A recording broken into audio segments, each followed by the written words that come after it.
Mga bro, dumating na ang isa sa mga pinakahinihintay na barko ng Philippine Navy, ang future BRP Miguel Malvar, FFG-06.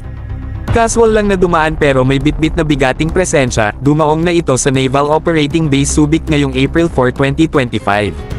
Kumbaga sa celebrity, early arrival para sa red carpet event niya sa April 8. At huwag niyong mamaliitin, mga bro, hindi lang ito basta barko, ito ang bagong mukha ng modernong hukbong dagat ng Pilipinas. Isang guided missile frigate na punong-puno ng high-tech na gear at maangas na tindig. Gawa ng HD Hyundai Heavy Industries ng South Korea, at ngayon, proudly flying the Philippine flag. Kumbaga sa action movie, ito na ang bagong bida sa ating karagatan. Ready to patrol, ready to defend, at ready to inspire.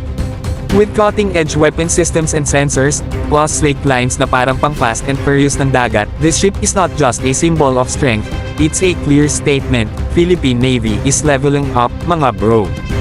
At syempre, hindi mawawala ang grand welcome. April 8, 2025, markahan nyo na yan. It's not just a ceremony, it's a milestone. Kasama dyan ang mga bigating opisyal, Navy brass, at baka may pasample na rin ng capabilities.